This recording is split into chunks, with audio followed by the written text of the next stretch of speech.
ہیں؟ بسم اللہ۔ نعرہ رسالت یا رسول اللہ، نعرہ حیدری نعرہ حیدری، اللہم صلی علی محمد۔ میں سوچ رہا ہوں پکوڑے اتنی محنت سے بنتے ہیں کہ آپ نے نعرہ لگا دیا، مجھے تو معلوم ہی نہ بھائی۔ اللہ اگر چاہتا تو ان کی مدد کر دیتا، اللہ نے مدد نہیں کی۔ یہ میدان جہاد ہے، یہاں تم مسلمان کافر کے مقابلے پر ہو تو آؤ چلاؤ تلوار۔ یہ کیوں کیا اللہ نے ایسا؟ وَلَكِنْ لِيَبْلُوَ بَعْضَكُمْ بِبَعْضٍ، تاکہ خداوند عالم بعض کو بعض کے سامنے ظاہر کر دے۔ اگر یہ حکم جہاد نہ ہوتا تو کرار کون ہوتا، جرار کون؟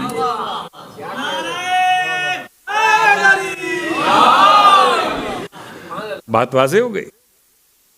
آیت بتا رہی ہے کہ خدا نے اس لیے رکھا تاکہ آزمائے بعض کو بعض کے ساتھ، کون ساتھ چھوڑنے والا، کون ساتھ ساتھ چلنے والا۔ والذین قتلوا فی سبیل اللہ، اب خدا نے ان کو ایک سہارا دیا جو اس میدان جہاد میں آ کر کافر کے ہاتھ اگر قتل ہو جائیں۔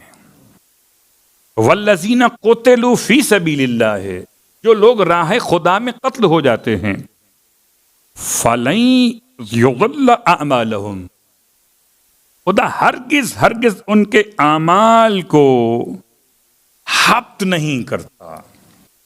وہ جتنے اعمال کر کے آئے تھے راہ خدا کے شہید، ان کے اعمال کو خدا حبط نہیں کرتا، بلکہ ان کے اعمال اپنے مقام پر بقا رکھتے ہیں۔ اور نمازیں، ان کے روزے، ان کے اعمال سب کے سب مقبول ہیں۔ راہ خدا میں شہیدوں کی کیا شان ہے۔ پھر اگلی آیت بڑی عجیب سی ہے، نمبر بڑا حسین ہے 5۔ سَيَهْدِيهِمْ، شہیدوں کی بات ہو رہی ہے۔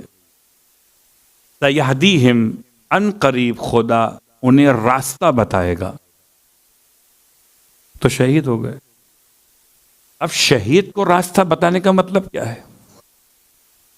قبلہ، شہید کو راستہ بتانے کا مطلب یہ ہے کہ خدا اس کو اس کے مکان کا راستہ بتائے گا، کہ اس کو جنت میں کون سے محل میں جانا ہے، کسی اور کے محل میں نہ چلا جائے۔ صلوات پڑھے محمد و آل محمد۔ اس سے زیادہ آسان نہیں کر سکتا میں جملے کو۔ سَيَهْدِيهِمْ، قتل ہو جانے کے بعد راہ خدا میں اعمال کے باقی رہنے کے بعد اب یہ ہدایت کس معنی میں ہے؟ یہ ہدایت جنت کے معنی میں۔ سَيَهْدِيهِمْ وَيُصْلِحُ بَالَهُمْ، خدا ان قریب انہیں ہدایت دے گا اور ان کی حالت کی اصلاح فرمائے گا۔ اب جنت میں جاتے ہوئے ان کی حالت کی اصلاح کا مطلب کہ جہاں کمزوری محسوس ہوگی وہاں خدا توانائی اب عطا کرے گا، ان کے لیے آسانیاں پیدا کرے گا۔ کیا شان ہوگی جب راہ خدا کا شہید آگے بڑھے گا اور شہیدوں کے سردار کی دعا اس کا استقبال کرے گی۔ آیت نمبر 6، وَيُدْخِلُهُمُ الْجَنَّةَ، جو میں نے کہا تھا آیت نمبر 5 میں، آیت نمبر 6 نے پروف کر دیا۔ وَيُدْخِلُهُمُ الْجَنَّةَ، اور خدا انہیں جنت میں داخل کرے گا۔ داخل ہوں گے نہیں، داخل کرے گا، یعنی پروٹوکول یہ ہوگا کہ ان کو راستہ بتانے والے، ان کو سنبھال کے لے کر چلنے والے وہاں تک لے کر جائیں گے، یہاں تک کہ یہ جنت میں داخل ہو جائیں گے۔ کون سی جنت؟ عرفہا لہم، ایسی جنت نہیں اس سے پہلے سے دیکھا نہ ہو، ایسی جنت اس سے پہلے سے دیکھ لیا۔ اور سارے صاحبان ایمان اپنے مرنے سے پہلے اپنا مقام دیکھ لیتے ہیں۔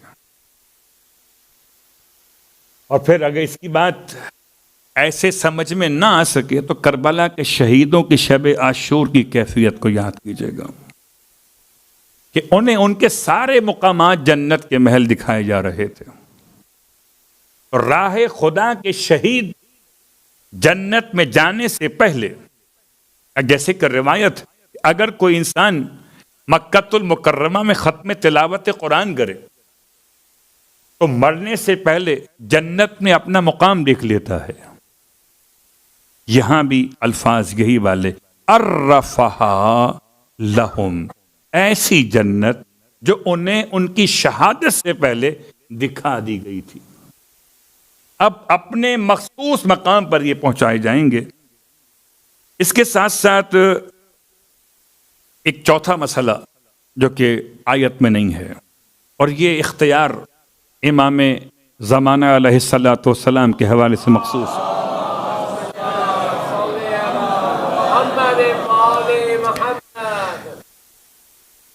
اصول قتال میں ایک مسئلہ کہ جب جنگ کی حالت ہو تو مسلسل نرمی کے بجائے سختی سے کام لیا جائے، اور جب جنگ ختم ہو جائے تو پھر یا قیدی بنا لیے جائیں، اور قیدیوں کو بنانے گرفتار کرنے کے بعد یا رہائی بغیر پیسے کے یا رہائی پیسے کے ساتھ، یعنی کچھ لے کر. تیسرا موضوع کیا ہے؟ غلام بنانا. شریعت مقدسہ نے غلام کے مسئلے کو، اب بہت تفصیل سے اگر ہم اس پہ گفتگو کریں تو بہت طویل بحث کی ہے علماء نے کہ آیا غیر اسلامی طاقتوں نے اسلام کے خلاف ایک پروپیگنڈا کیا، حتیٰ کہ آل محمد کے زمانے کو بھی کہا گیا کہ اتنے سارے غلام، کالے غلام، پیلے غلام، چھوٹے غلام، غریب ممالک کے لوگ غلام. آخر غلام نوازی، غلاموں کا بنایا جانا، یہ اسلام نے ختم کیوں نہیں کیا؟ تو غلاموں کی تاریخ اسلام سے پہلے کی ہے.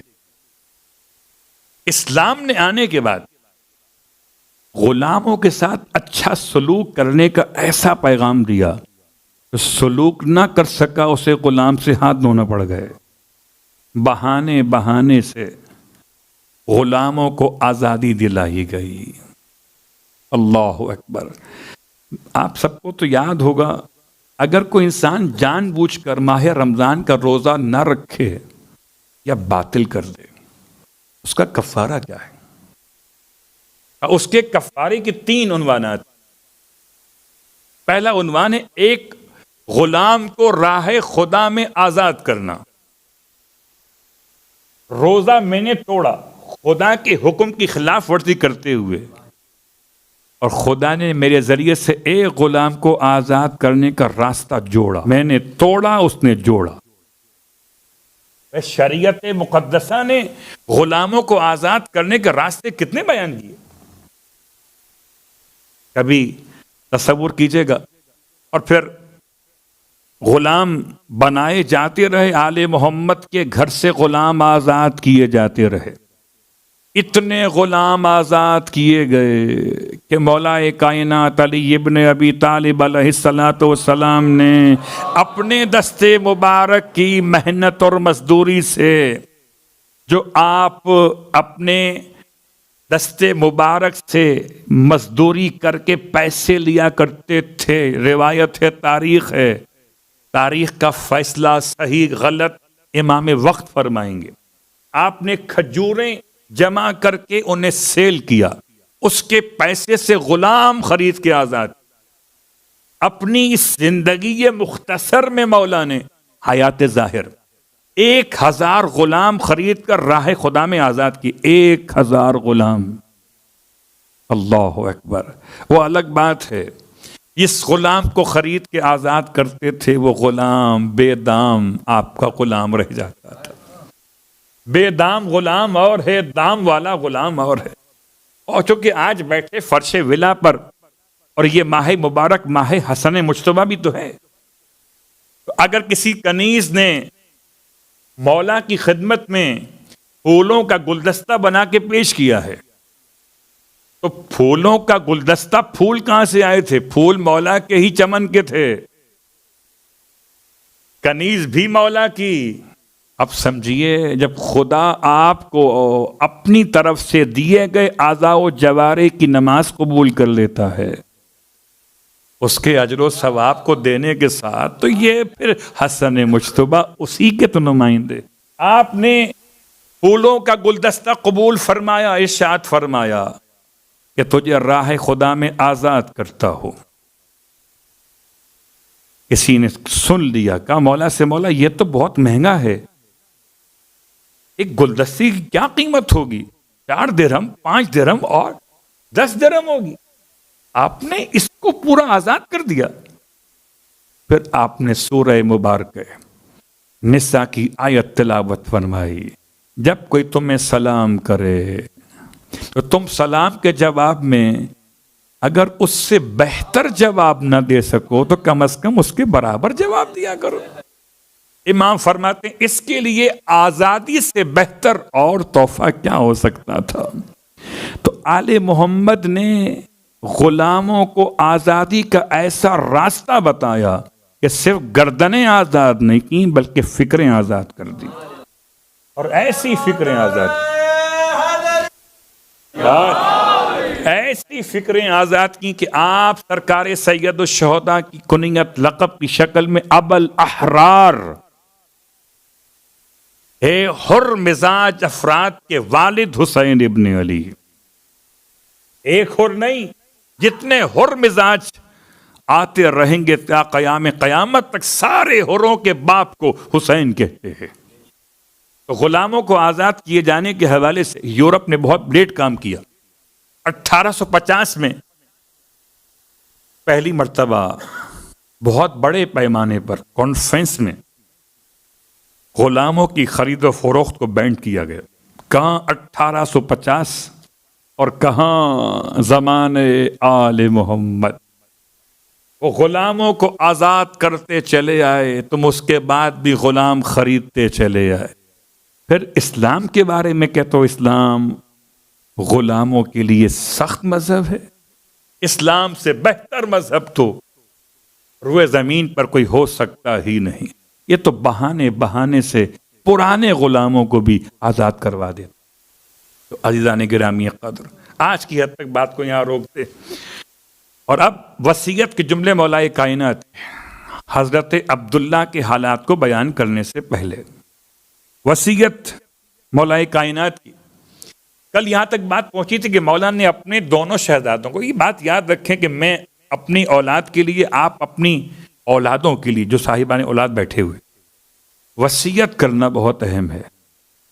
میں وصیت کرتا ہوں اپنے بیٹوں سے کہ بیٹوں یہ مکان تمہارا ہے، یہ دکان تمہاری ہے، یہ وصیت اور ہے، یہ بینک بیلنس تمہاری اماں کا ہے، تمہارا نہیں، یہ وصیت اور۔ مولا کائنات نے وصیت کیوں کی؟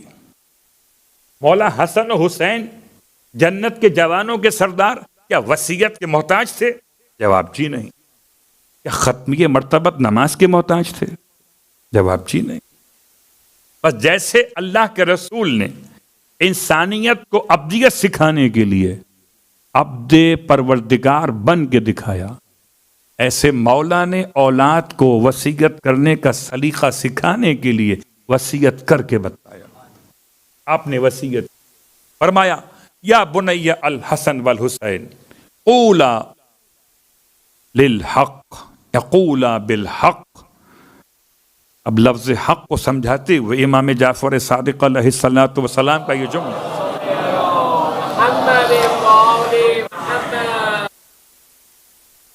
پوچھا گیا مولا سے مولا یہ بتائیے کہ کیا مومن جھوٹ بول سکتا ہے؟ بہت مشہور روایت۔ امام فرماتے ہیں جی اس بات کا امکان ہے کہ مومن جھوٹ بول سکتا، بولتا ہے نہیں۔ ہماری پرابلم کیا ہے؟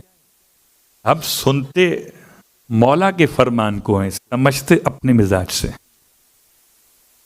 مومن جھوٹ بول سکتا ہے، بولتا ہے نہیں، لیکن کبھی ایسا ہو سکتا ہے کہ کسی مومن کے ساتھ یہ سانحہ پیش آ جائے کہ وہ جھوٹ بولنے پر مجبور ہو جائے۔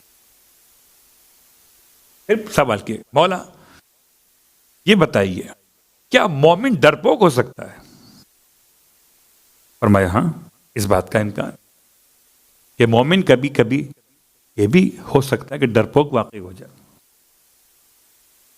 مگر امام فرماتے ہیں مومن خائن اور کاذب نہیں ہو. مومن نہ تو جھوٹا ہوتا ہے اور نہ امانت میں خیانت کرنے والا ہوتا ہے. تو مولائے کائنات نے اپنے شہزادوں کو جو لفظ استعمال قولا بالحق، جب بھی بات کرنا حق کی بات کرنا. حق کا مطلب سچ بولنا، حق کا مطلب امین بن کے رہنا. ہوتا تو بڑا سخت ہے، کڑوا بھی ہوتا ہے سچ اور حق، لیکن اس کا ٹیسٹ ڈیولپ ہو جائے. لوگ مجھ سے کہتے ہیں مولانا وہ اپنے چائے میں چینی پینا چھوڑ دی، چائے کیسی لگتی ہے؟ میں نے کہا بس گزارا کر لیتے. سامنے صاحب نے کہا میں نے تو ٹیسٹ ڈیولپ کر لیا، اب مجھے میٹھی چائے کڑوی لگتی ہے. بہت غور کیجیے گا، کچھ باتیں سمجھانے کے لیے مثال لانی پڑتی ہے. میں نے اپنے ٹیسٹ کو ڈیولپ کر لیا کہ اب مجھے پھیکی چائے میں اتنا لطف آتا ہے کہ میٹھی تو مجھ سے پی نہیں جاتی. اگر کوئی مومن اتنا سچ بولنے لگے کہ اس سے جھوٹ بولنے میں اتنی کڑواہٹ لگے کہ سچ کی کڑواہٹ کو مٹھاس سمجھے وصیت پر عمل ہو گیا.